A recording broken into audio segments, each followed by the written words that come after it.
Pour moi, en tant que citoyen, je crois que monsieur le ministre Boubacar Camara et son département passent à côté de là où il fallait commencer. Parce que, vous savez, l'être humain est un producteur par excellence de déchets, liquides ou non, et par conséquent, on ne peut pas être pris en otage dans nos foyers par les ordures. Bonjour à toutes et à tous.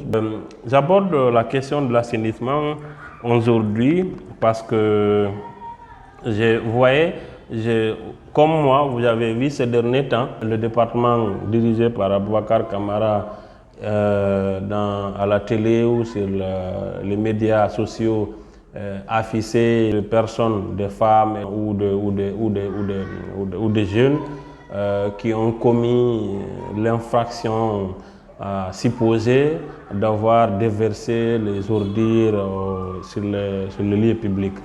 L'acte n'est pas mal qu'on essaie d'interpeller les gens, de les rappeler que ce n'est pas sur la place publique qu'il faut déverser, qu'on essaie de rappeler aux gens que chacun doit être abonné et puis pour éviter de salir notre pays.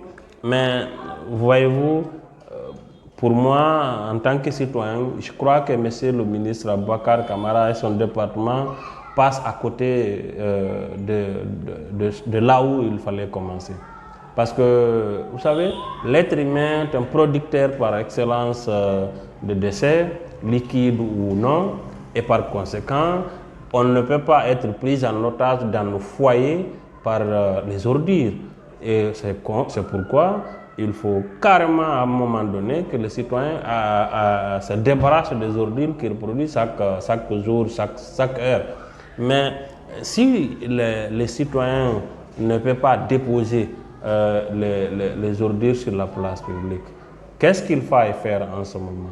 Normalement, c'est des PME qui doivent venir dans nos ménages, prendre les ordures, les envoyer dans les zones qu'on appelle zones de traitement et de transfert, ZTT. Et vous savez, le ZTT n'est pas dans tous les quartiers.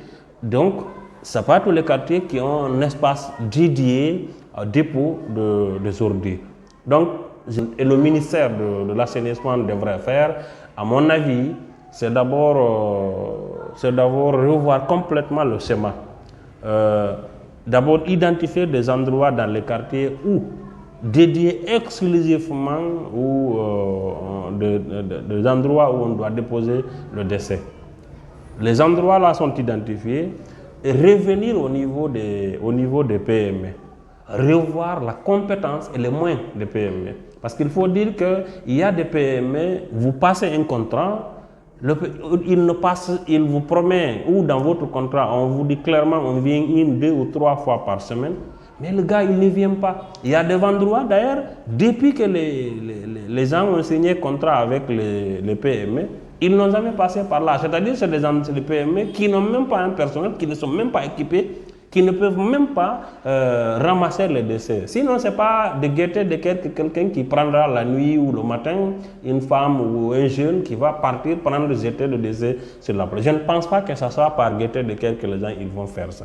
Par conséquent, il faut que le département trouve des endroits où déposer les ordures dans les quartiers. Deuxièmement, il faut aider les PME, soit on les équipe ou carrément on revoit le contrat et puis on attribue ça à quelqu'un qui en a les moyens, ou si même le département même doit s'impliquer en trouvant un peu de moyens ou en finançant pour un début. Parce qu'il faut dire une chose, c'est vrai qu'on a tendance à trouver des revenus partout. C'est normal, l'assainissement, ça doit être rentable pour l'État, pour la commune, pour les PME, etc. Mais à mon avis, il faut subventionner l'assainissement. Et en subventionnant, il faut savoir à qui vous donnez l'argent. Si vous ne vous concentrez pas sur l'assainissement du ménage aux zones de traitement et de transfert, on passe à côté de l'essentiel. Il faut carrément s'occuper de ça. trouver des moyens pour les PME dans les quartiers ou au cas contraire, résilier les contrats, attribuer le contrat à d'autres PME. Parce qu'il faut dire que le chef-service assainissement de la mairie de Ratoma, Alpha Mamadou, qui a suivi beaucoup de formations ici en Guinée et en dehors du pays, en Côte d'Ivoire, Sénégal, en France, etc. Mais avant lui aussi, il y a d'autres personnes, des élus, des anciens élus, des conseillers communaux qui dirigeaient à un moment donné, qui ont aussi suivi des formations ailleurs. Il faut faire appel à tout ce bon monde-là autour d'une journée ou de quelques 3 jours de réflexion sur l'assainissement. Comment utiliser les moyens? Parce qu'il ne suffit pas seulement de se poser la question comment trouver les moyens, comment trouver, mais aussi comment utiliser le moyen pour que notre ville soit propre. Il faut en faire. Et de l'autre côté, il faut dire que les délégations spéciales ont passé à côté. Comment on peut comprendre jusqu'à aujourd'hui, on transforme nos routes en des zones de transit d'ordures. Aujourd'hui, vous venez à la cimenterie, c'est au beau milieu de la route où les gens déversent les ordures aux yeux et aux vues de tout le monde, y compris la mairie de Kagbele. À Sonfonia, c'est la même chose. D'ailleurs, à Sonfonia, on coupe la route à 2, monsieur le ministre. On coupe à 2, on transforme la moitié comme une zone de transit des ordures. Et de l'autre côté, on demande aux marchands et aux piétons et aux véhicules de passer. Je pense qu'il faut revoir cette situation.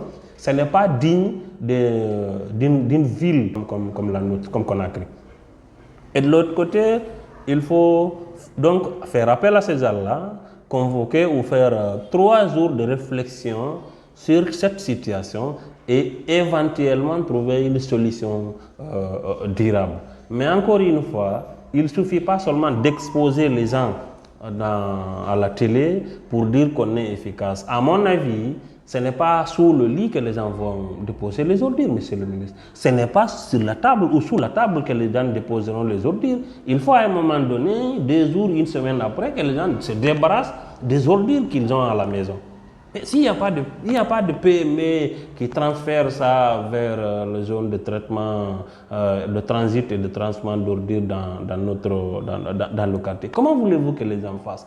Monsieur le ministre, si vous voulez trouver solution à ça, il faut trouver un endroit pour tout le monde où déposer les ordures. Deuxièmement, trouver quelqu'un qui doit enlever cette ordure-là de ménage vers l'endroit où on doit déposer. Et puis après, exiger aux citoyens de s'abonner avec cette personne. Il y a des quartiers ici aujourd'hui, les PME, c'est tout sauf PME, ça n'existe pas, que du nom. C'est que du nom. On vous dit ici, c'est transit, c'est l'entreprise Yambereng Assainissement. Vous me donnez un quartier comme, je ne sais pas, comme Matam ou comme Diximbora, etc. Mais si je suis presque seul, j'ai même pas un brouette, il n'y en a pas.